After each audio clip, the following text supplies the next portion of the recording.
I had to stop twice on the way just to cry. 7 hours on the road. My car heater didn't work right, and the defrost barely kept up with the sleet. But I kept driving, knuckles white on the wheel, trying to convince myself that maybe, this time, just maybe, they meant it when they invited me. An actual invitation. Printed, glossy, with my name spelled right for once. Anna Marie, you are cordially invited to the wedding of Lucas Carter and Evelyn Shaw. It had come in the mail 3 weeks ago. I stared at it for hours before I dared to believe it. Lucas was my younger brother 3 years apart, but it always felt like lifetimes. We'd built pillow forts as kids, shared cereal bowls when Mom forgot to make lunch, whispered about running away together when the yelling got too loud. But that was before Brielle came along. The golden one. Please subscribe to our channel and tell us in comments from where are you watching this video? She wasn't blood, not technically. My parents took her in when she was 8 after her aunt died, but once she moved in, I disappeared. Not literally, just emotionally, quietly, like someone dimming a light switch on a bulb they always hated. So when the wedding invitation came, I thought maybe Lucas remembered. Maybe he hadn't forgotten the girl who read Harry Potter to him in the dark when storms knocked the lights out.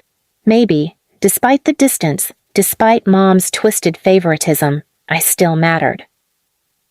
I spent the night before the drive sewing the hem of my one decent dress, navy blue, with tiny white buttons down the front. It wasn't new, but it was clean. I packed Caleb's drawing in a plastic folder, a little picture he made of Uncle Lucas and Aunt Evelyn smiling. He said, "Give it to them for good luck." I left Caleb with Mrs. Patterson next door, kissed his forehead, and told him I'd be back before bedtime tomorrow. Then I drove. Snow was starting to fall when I arrived. The wedding was being held at a fancy vineyard lodge 2 towns outside the city, the kind of place with valet parking and glass walls, the kind of place that smelled like money. I pulled up slowly, hands trembling, and passed my keys to a man who didn't smile once. Inside, everything was soft gold and cream. The walls shimmered. The chairs were lined in perfect rows. I clutched my small purse tightly and moved toward the reception hall. A man in a black suit stopped me. "Name?" he asked. I cleared my throat. "Anna Carter, sister of the groom." He nodded and gestured me through the doors. That moment, that exact second, was the last time I felt like I belonged. The music inside was gentle, classical. Guests were chatting, sipping champagne. The head table stretched along the front like a throne. And there, standing in line to take photos, was Lucas. My heart clenched.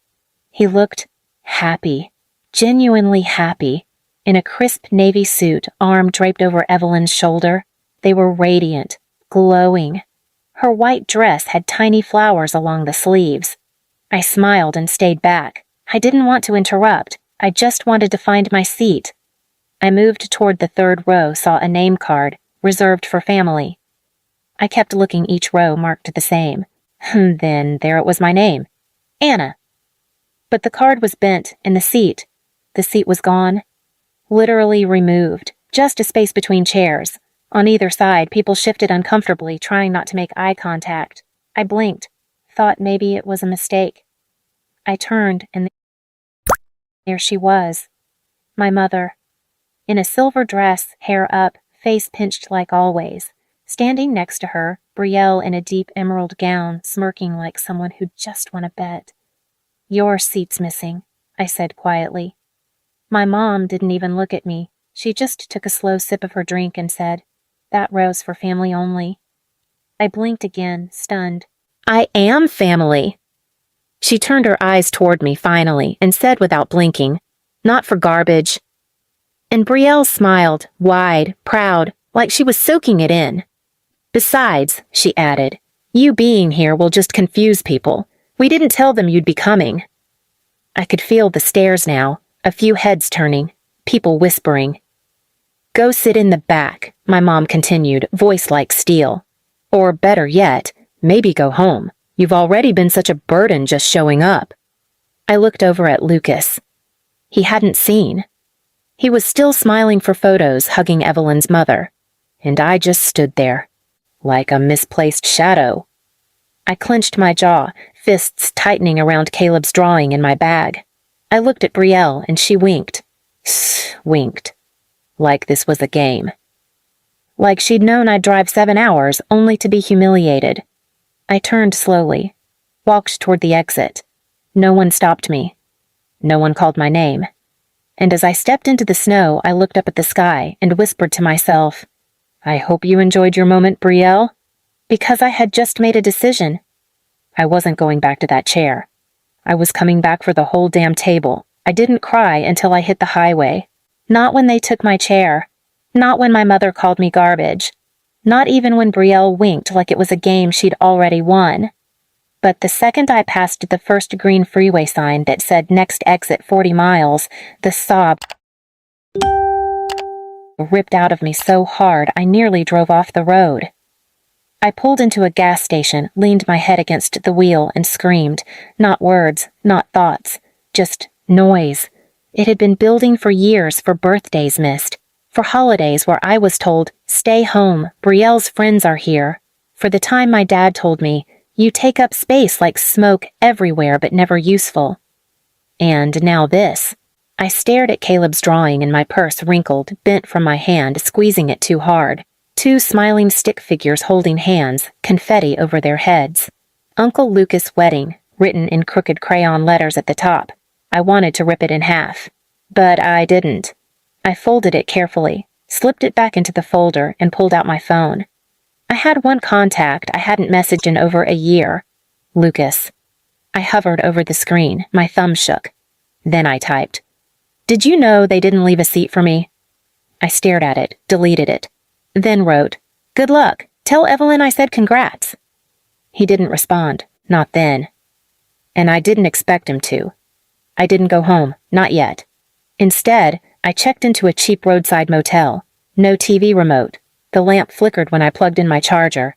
I curled up on the hard bed, staring at the ceiling fan blades turning too slow, and let my mind burn through every insult, every slap of silence, every time Brielle accidentally spilled water on my homework or told friends I was the house help. They'd pushed me to the edge for years, and I kept trying to crawl back, beg for space. But this time, I was done crawling, and something unexpected happened the next day. Lucas called me. He left a voicemail. Anna, I didn't know. I swear, I didn't know they were going to do that. Mom told me you couldn't come. She said you were busy with work and didn't want to make the trip. God, Anna, I'm sorry. I'm so sorry.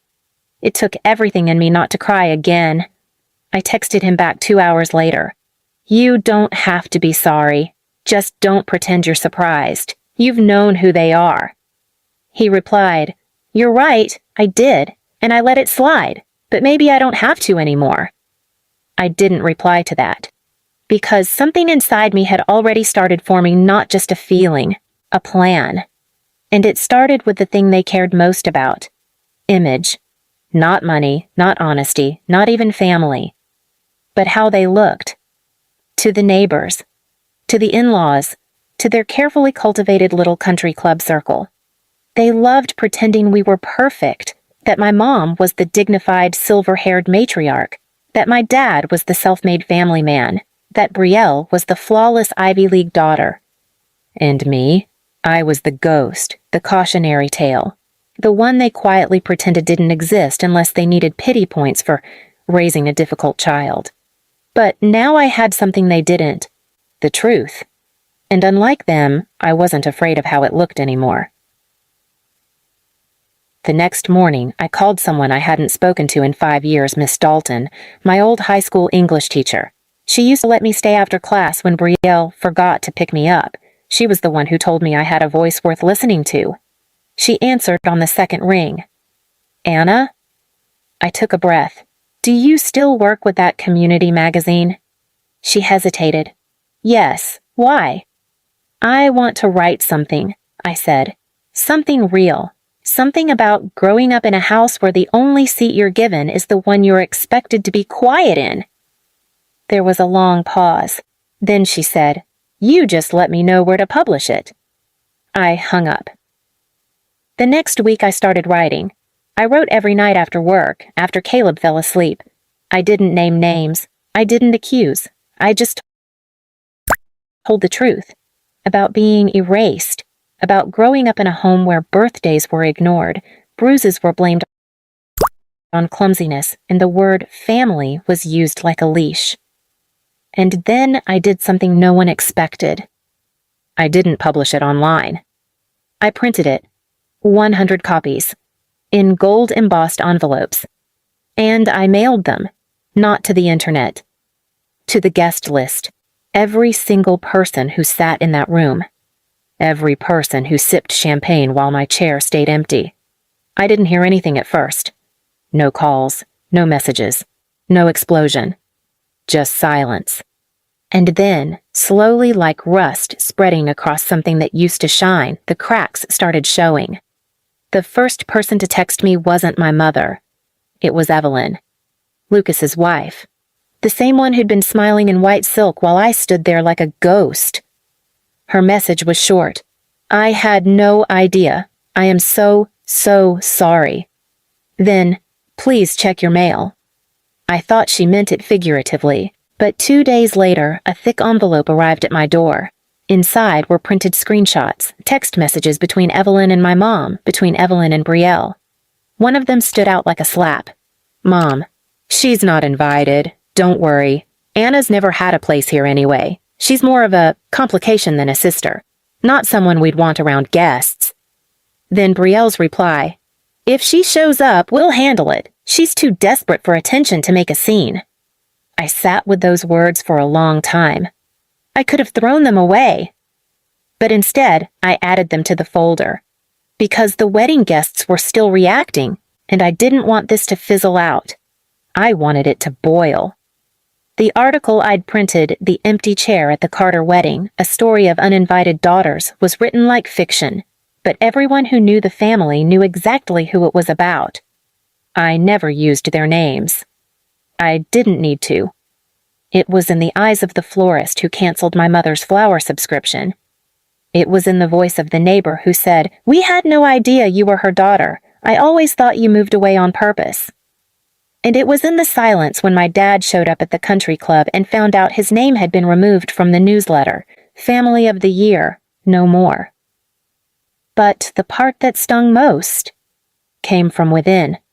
Lucas came to visit me a week later, not alone, with Evelyn. They stood at my doorstep like people who'd just seen the inside of a burning house and realized they used to live there. Evelyn was holding something behind her back. Caleb made this, she said softly, kneeling down. It was his drawing, the same one from my purse, smoothed out, framed in cheap plastic. We found it in your mom's trash, she said, voice shaking. Still had grease stains on it. She never gave it to us. Lucas didn't say anything at first. His jaw was locked like someone holding back 20 years of guilt. Then finally he asked, can I show you something? I nodded. He pulled out his phone and showed me a photo of the family mantle at our parents' house. Empty. Every frame removed.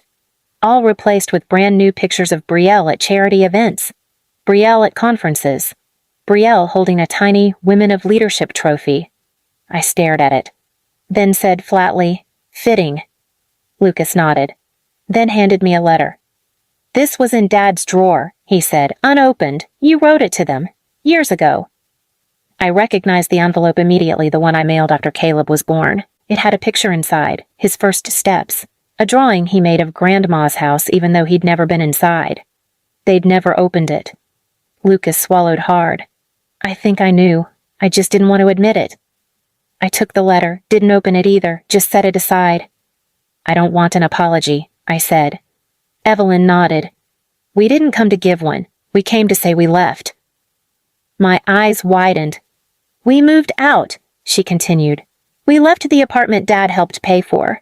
Lucas resigned from the company your uncle set up, the one your parents controlled. Lucas spoke next. We're done pretending. I didn't protect you before, but I'm not going to keep letting them write the story. For the first time in years, I believed him. And the best part? I didn't need to do anything else. Because the truth had already done its job. The guest list stopped answering my mom's calls. The HOA removed her from their board, citing reputation concerns. Brielle lost her upcoming keynote speech at a women's conference after someone anonymously sent the printed story to the event director. The Carter family, once polished, shiny, perfect, was now known for something else. The empty chair.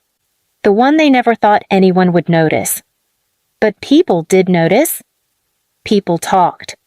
Because while they were busy arranging centerpieces and champagne menus, the girl they called Garbage wrote the narrative, and now it would follow them like a shadow. Forever. I didn't throw it in their face. I didn't shout in their driveway. I didn't get revenge with flames or lawsuits. Just words. The same words they tried to silence. I went back to work, back to Caleb, back to the quiet life they always mocked. And sometimes, I drive past that vineyard. The seed is still gone. But I'm not. I'll never be gone again. Please subscribe to our channel and tell us in comments from where are you watching.